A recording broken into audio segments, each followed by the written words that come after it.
일은 항상 똑같은 방식으로 벌어졌다. 줄리어스 보포트 부인은 매년 열리는 무도회 날 밤 오페라에 빠지지 않고 모습을 드러냈다. 사실 그녀는 가사에 전혀 신경 쓰지 않아도 된다는 걸 보여주기 위해, 그리고 자신의 부재 속에서도 모든 준비를 완벽하게 해내는 유능한 하인들이 있다는 걸 과시하기 위해 항상 오페라가 열리는 날 무도회를 열었다. 보포트 가문의 집은 뉴욕에서도 드물게 무도회장을 가진 몇 안 되는 집 중 하나였다. 맨슨 민곳 부인이나 헤들리 치버스 가문보다도 앞선 것이었다. 당시만 해도 응접실 바닥에 임시 깔개를 깔고 가구를 위층으로 옮기는 게 촌스럽다고 여겨지기 시작할 무렵이었다. 그런데도 무도회장을 다른 목적으로 전혀 쓰지 않고 1년 중 364일 동안 창문을 닫아둔 채 어두운 방으로 남겨두고, 금박 의자들은 구석에 쌓아두고 샹들리에는 천으로 덮어둔다는 것. 이러한 확실한 우월함은 보포트 가문의 과거에 있었던 유감스러운 일들을 충분히 상쇄하는 것으로 느껴졌다. 아처 부인은 자신의 사교 철학을 격언으로 만드는 걸 좋아했는데, 언젠가 이런 말을 한 적이 있다. 우리 모두에겐 아끼는 일반인들이 있죠. 이 말은 다소 도발적이었지만 많은 상류층 사람들의 마음속 깊이 그 진실이 인정되었다. 그러나 보포트 가문은 꼭 일반인이라고 할 수는 없었다. 어떤 사람들은 그들이 오히려 더 나쁘다고 말했다. 보포트 부인 레지나 달라스는 미국에서도 가장 존경받는 가문 중 하나 출신이었다. 사우스 캐롤라이나 지부의 일원이었다. 그녀는 가난한 미인이었고 사촌 메도라 맨슨에 의해 뉴욕 사교계에 소개되었는데, 메도라는 언제나 좋은 의도로 잘못된 일을 하는 사람이었다. 맨슨 가문과 러시워스 가문의 친척이라면 뉴욕 사교계에서 시민권을 가진 셈이었다. 튠르리 궁을 자주 찾았던 실러튼 잭슨의 표현에 따르면, 하지만 그녀가 줄리어스 보포트와 결혼하면서 그 권리를 잃은 게 아닐까 하는 의문이 있었다. 문제는 보포트가 누구인가였다. 그는 영국인으로 통했으며 매력적이고 잘생겼지만 성격은 까칠하고 환대는 잘했으며 재치 있는 사람으로 알려졌다. 그는 맨슨 민곳 노부인의 영국인 사위인 은행가에게 추천장을 받아 미국으로 건너왔고 빠르게 재계에서 중요한 위치를 차지했다. 하지만 그의 습관은 문란했고 말은 독설적이었으며 과거는 불투명했다. 그래서 메도라 맨슨이 사촌의 약혼을 발표했을 때 사람들은 그것을 가엾은 메도라가 오랫동안 저질러온 경솔한 행동에 또 하나의 어리석음을 보탠 일로 여겼다. 하지만 때로는 어리석어 보이는 것이 시간이 지나 정당화되거나 의미 있는 것으로 여겨질 수 있는 법이다. 보포트 부인이 결혼한 지 2년이 지나자 그녀는 뉴욕에서 가장 세련된 집을 가진 사람으로 인정받았다. 그 기적이 어떻게 일어났는지 아무도 정확히 알지 못했다. 그녀는 게으르고 수동적이며 신랄한 사람들은 심지어 그녀를 지루하다고까지 했다. 하지만 그녀는 우상처럼 차려입고 진주를 주렁주렁 걸친 채 해마다 더 젊어지고 더 금발이 되고 더 아름다워지면서 남편의 육중한 갈색 석조 저택에서 왕좌에 앉아 있었고, 보석 박힌 작은 손가락 하나 까딱하지 않고도 모두를 그곳으로 끌어들였다. 눈치 빠른 사람들은 그 모든 것을 보포트가 직접 관리했다고 했다. 그가 하인들을 훈련시키고 요리사에게 새로운 요리를 가르치고 정원사에게 저녁 식사와 응접실에 놓을 온실 꽃들을 지시했으며, 손님을 선정하고 저녁 식사 후에 마실 펀치를 만들고 부인이 친구들에게 보내는 작은 메모까지 구술했다고들 했다. 만약 그게 사실이라면 그런 일들은 비밀리에 이루어졌고, 보포트는 초대받은 손님처럼 자신의 응접실에 무심하게 걸어 들어와서는 "우리 부인의 글록신이야 정말 대단하지 않나요? 큐 식물원에서 가져온 모양입니다 라고 말하며 마치 대수롭지 않다는 듯이 행동했다. 보포트의 비결은 모든 일을 당당하게 처리하는 태도였다. 그가 일하던 국제은행에서 영국을 떠나도록 도와주었다는 소문도 있었지만 그는 그 소문조차 다른 일들처럼 쉽게 흘려넘겼다. 뉴욕의 사업적 양심은 도덕적 기준만큼이나 민감했지만 보포트는 모든 것을 밀어붙여 뉴욕 사교계 전체를 자신의 응접실로 끌어들였다. 20년이 넘도록 사람들은 맨슨 민곳 부인의 집에 간다고 말할 때처럼 안심하는 어조로 보포트 부부의 집에 간다고 했다. 게다가 그곳에서는 연도도 없는 미지근한 베브 클리코와 필라델피아에서 데워온 크로켓 대신 따뜻한 캔버스백 오리 요리와 빈티지 와인을 맛볼 수 있다는 만족감까지 누렸다. 그날 밤도 보포트 부인은 보석의 노래가 시작되기 직전에 자신의 박스에 나타났고, 산막이 끝난 후에 어김없이 아름다운 어깨 위로 오페라 망토를 두르고 사라졌다. 뉴욕 사람들은 이것이 반시간 후에 무도회가 시작된다는 신호임을 알고 있었다. 보포트 가문의 집은 특히 연례 무도회 밤에 외국인들에게 자랑하고 싶은 집 중 하나였다.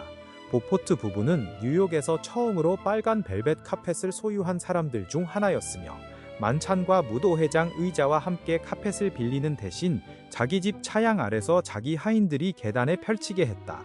또 여성 손님들이 안주인의 침실까지 올라가 가스불에 고대를 달궈 머리를 다시 말지 않고도 현관에서 망토를 벗을 수 있게 한 것도 그들만의 혁신이었다. 보포트가 아내의 친구들은 모두 하녀가 있어서 집을 나서기 전에 머리를 제대로 손질해 줄 겁니다 라고 말했다는 이야기가 돌았다.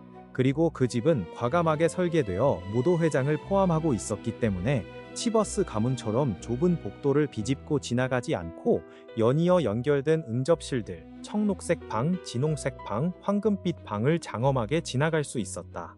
멀리서도 여러 개의 촛대가 빛나는 샹들리에가 광택나는 나무 바닥에 비치는 모습이 보였고, 그 너머로는 동백나무와 나무고사리가 값비싼 잎사귀를 검은색과 금색의 대나무 의자 위로 펼치고 있는 온실의 깊숙한 공간이 눈에 들어왔다.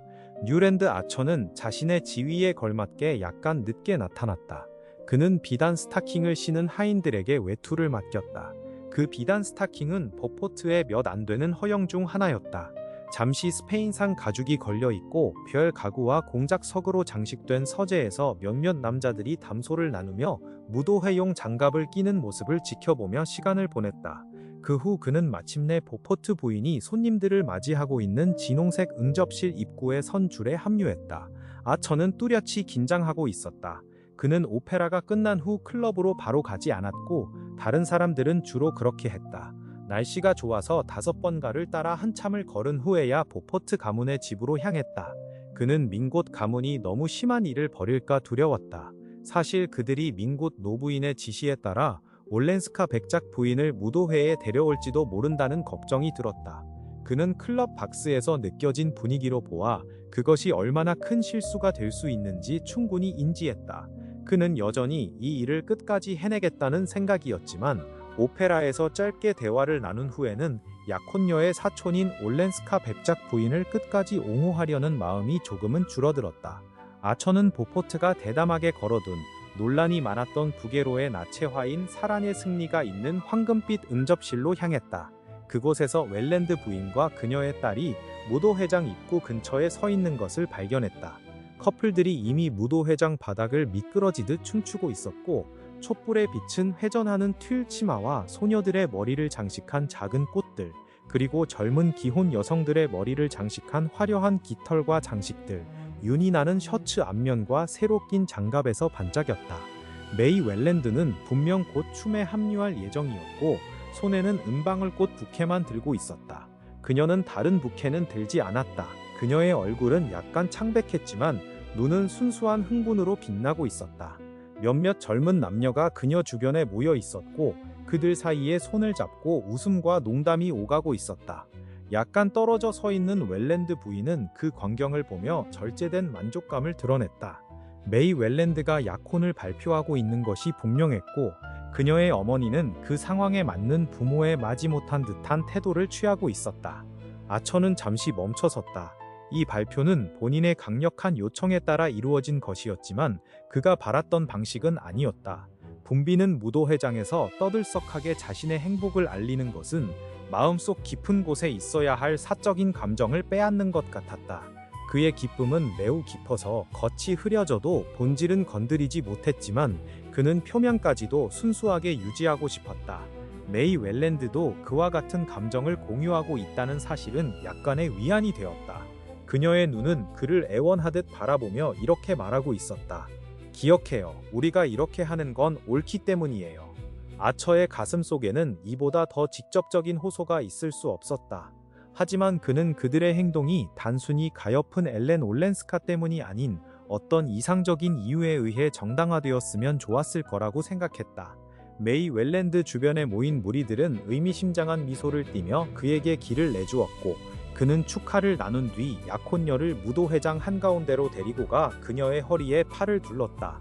이제 더 이상 말을 하지 않아도 되겠네요. 그녀의 순수한 눈을 바라보며 아처가 웃음 지으며 말했다. 두 사람은 푸른 다뉴브 강의 부드러운 선율에 맞춰 춤을 추며 홀을 떠내려갔다. 그녀는 대답하지 않았다. 그녀의 입술은 미소를 띤 채 떨렸지만 눈은 여전히 멀리 고요하게 응시하며 무언가 말로 표현할 수 없는 환상을 바라보는 듯했다. 내 사랑, 아처가 속삭이며 그녀를 더 가까이 끌어안았다. 약혼하고 맞이하는 첫 순간들을 비록 무도회장에서 보내고 있을지라도 그 안에는 엄숙하고 성스러운 기운이 있다는 걸 그는 뚜렷하게 느꼈다. 이 순수함, 밝음, 선함을 곁에 두는 새로운 인생이 얼마나 특별한 것이 될 것인가. 춤이 끝나고 두 사람은 약혼한 커플답게 온실로 걸어갔다. 나무 고사리와 동백꽃이 늘어진 커다란 스크린 뒤에 앉아 뉴랜드는 그녀의 장갑 낀 손을 입술에 맞췄다. 당신이 부탁한 대로 했어요. 그녀가 말했다. 네, 기다릴 수가 없었어요. 그가 미소 지으며 대답했다. 잠시 후 그는 덧붙였다. 다만 무도회에서가 아니라면 더 좋았겠지만요. 맞아요. 저도 알아요. 그녀는 이해하는 눈빛으로 그를 바라보았다. 하지만 결국 여기서도 우린 단 둘이잖아요. 그렇죠? 오, 사랑하는 사람, 언제나 그렇죠. 아처가 외쳤다. 메이는 항상 그를 이해해 줄 것이고 항상 옳은 말을 해줄 것 같았다. 이 사실은 아처에게 커다란 행복감을 안겨주었고 그는 기쁘게 말했다. 가장 큰 문제는 지금 당신에게 키스를 하고 싶은데 그럴 수가 없다는 거죠. 그러면서도 온실을 재빨리 둘러보고 순간적으로 아무도 없는 것을 확인한 후 그녀를 가까이 끌어안아 재빠르게 그녀의 입술에 가벼운 압박을 가했다. 이 대담한 행동을 상쇄하기 위해 그는 그녀를 덜 은밀한 대나무 소파로 데리고 가 옆에 앉았다. 그는 그녀의 부케에서 은방울꽃 한 송이를 꺾어 들었다. 메이는 말없이 앉아 있었고 그들 앞에는 햇빛이 가득한 계곡 같은 세상이 발밑에 펼쳐져 있는 듯했다. 엘렌 사촌에게 말했어요? 그녀가 꿈꾸듯 물었다. 그는 정신을 차리고 그 말을 하지 못했다는 사실을 깨달았다. 외국에서 온 낯선 여성에게 그런 이야기를 꺼내는 것이 내키지 않아 그 말이 입 밖으로 나오지 않았던 것이다. 아니, 아직 기회가 없었어요. 그가 급히 둘러대며 말했다. 아, 그녀는 실망한 듯 보였지만 그 점에 대해 단호하게 동의를 구하려 했다. 그럼 꼭 말해줘야 해요. 저도 말하지 못했거든요. 우리가 그녀를 잊었다고 생각하게 하고 싶진 않아요. 물론이지. 하지만 당신이 직접 말하는 게 낫지 않나요? 그녀는 잠시 생각에 잠겼다. 그때 바로 말했으면 좋았겠지만 이미 조금 늦은 것 같아요. 여기 있는 모두에게 약혼을 알리기 전에 내가 당신에게 오페라에서 그 소식을 전해달라고 부탁했다는 걸 그녀에게 꼭 설명해줘야 할 것 같아요.